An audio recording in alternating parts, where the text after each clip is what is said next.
But not everybody was impressed. In fact, Spurgeon's worst critics were from within the church. Traditional Protestants criticized him for his dramatics on stage, pacing the platform and acting out stories. He was scorned for including sentiment in his preaching, including stories of dying children, grieving parents, and repentant harlots. Like our first revivalist, George Whitefield, our next one was also quite the entertainer. In fact, it is said that no other form of entertainment in the 1800s could have compared to a sermon from Charles Spurgeon.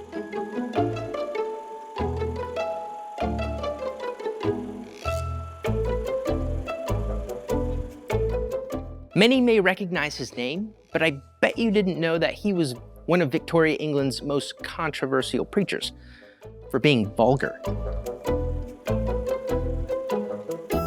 In fact, Spurgeon once said, "I am perhaps vulgar, but it is not my intention, save that I must and I will make people listen. My firm conviction is that we've had enough polite preachers." His tenacious behavior behind the pulpit showed a fierce desire to reach people for Christ.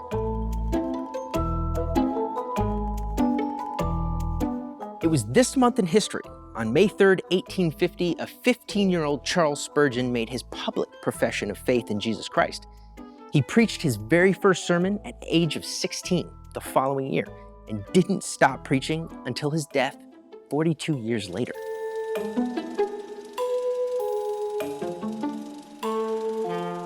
Charles Spurgeon was born in Essex, England, where his father and grandfather were ministers. Spurgeon recalled that he grew up with Pilgrim's Progress and Fox's Book of Martyrs on the shelves and frequently leafed through them to see the pictures inside. Even though his father was a minister, he broke away from the beliefs of his parents and decided to become a Baptist at age 15.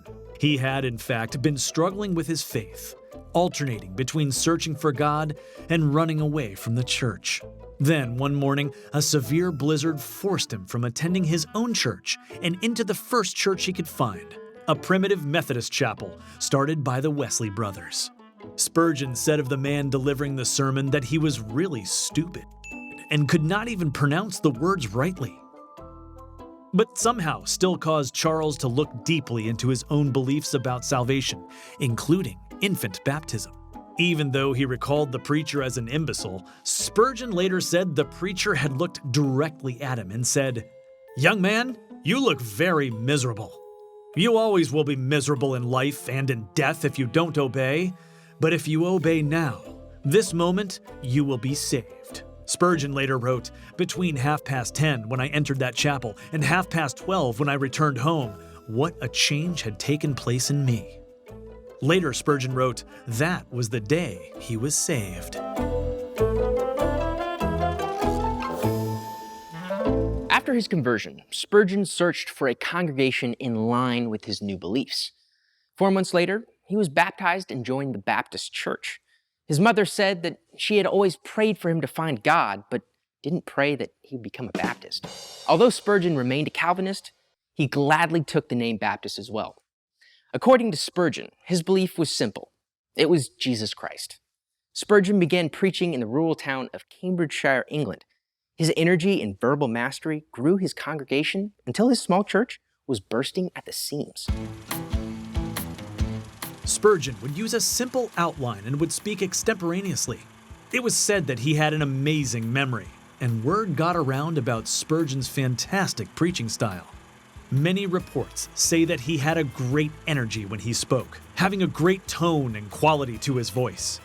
His reputation was growing so fast that he was invited to preach at the historic New Park Street Chapel in London, England. New Park Street Chapel was London's largest Baptist church. Although the congregants reportedly loved his preaching ability and wanted him to stay, they couldn't afford to pay him a salary. But Spurgeon enjoyed preaching there so much that it didn't matter. So he officially moved there and never looked back. After 3 months ministering at New Park Street, the congregation was thriving, and they soon grew too large for the 1,200-seat auditorium. The church decided to enlarge the chapel in order to facilitate the meetings. While they were remodeling, the congregation met at a larger facility, Exeter Hall. The public auditorium seated 5,000 people, one of the largest auditoriums at the time. In 1855, the renovations at New Park Street were complete, but at that time, it was again too small for the growing church. In 1855, Spurgeon began publishing his sermons under the title The Penny Pulpit. Stenographers would sit in the congregation and write down his sermon as he preached it. The following day, Spurgeon would review the notes, make edits, and then make them available to print. These penny pulpit sermons were sold for a penny each and were widely circulated. Every year, the sermons would be gathered up and published in book form, called the New Park Street Pulpit. Spurgeon quickly became known for his writings as well as his preachings. He went on to publish several other books, most notably Lectures to My Students and Treasury of David, a devotional commentary on Psalms. Spurgeon's Penny Pulpit series remained one of the best-selling sermon series of all time. The news of Charles's abilities continued to spread, and he was invited to speak at more and more locations throughout the nation, not just in London. Spurgeon went on to preach to tens of thousands in some of England's largest halls. It seemed no auditorium was ever large enough to hold the amount of people who wanted to listen. Rooms would fill to their maximum to hear the preaching sensation of London.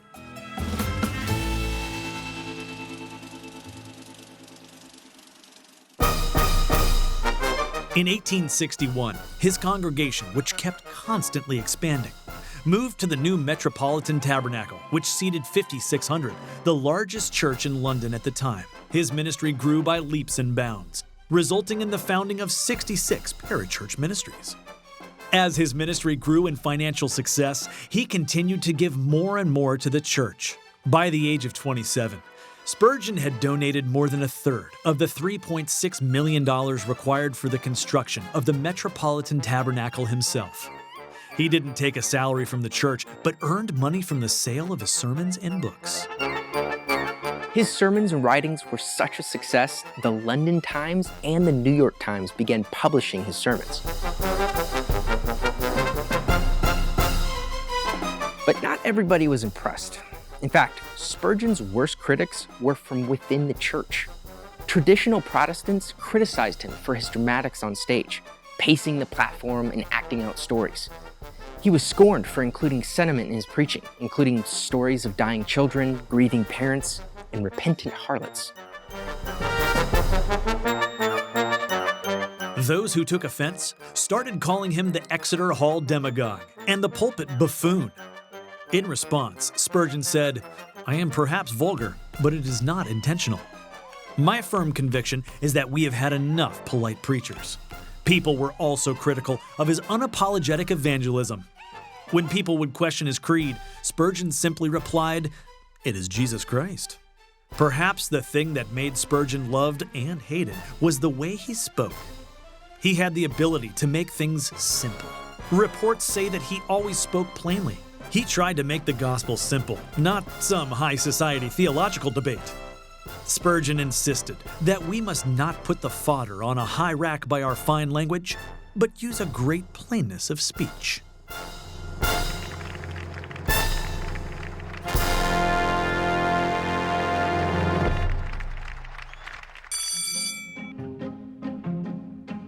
Mark? Nietzsche. Right? Is that how you say that? Nietzsche. Is it Nietzsche? Nietzsche? That was Nietzsche.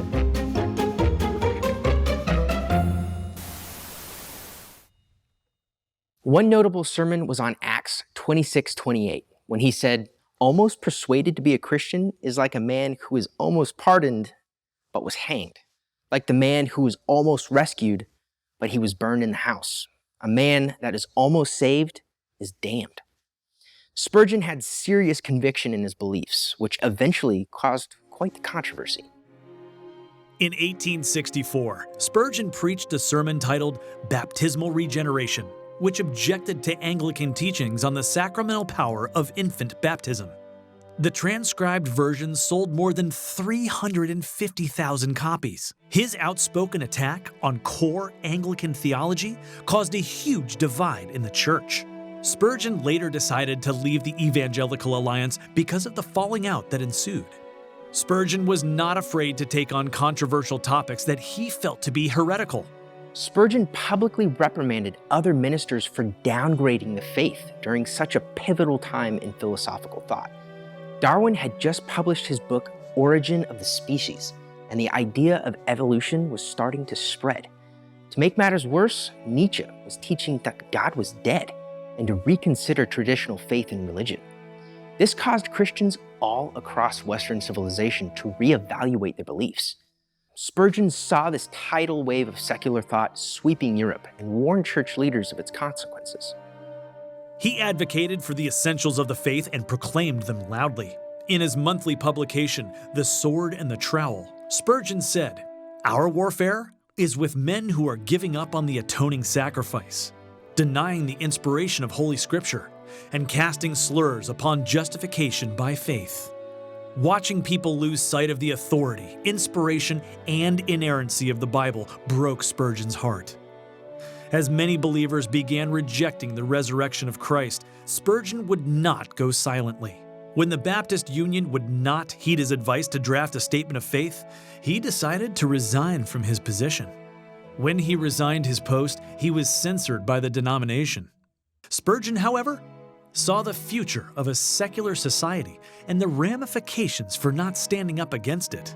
He said, "I am quite willing to be eaten by dogs for the next 50 years, but the more distant future shall vindicate me." This prophetic statement certainly rings true today.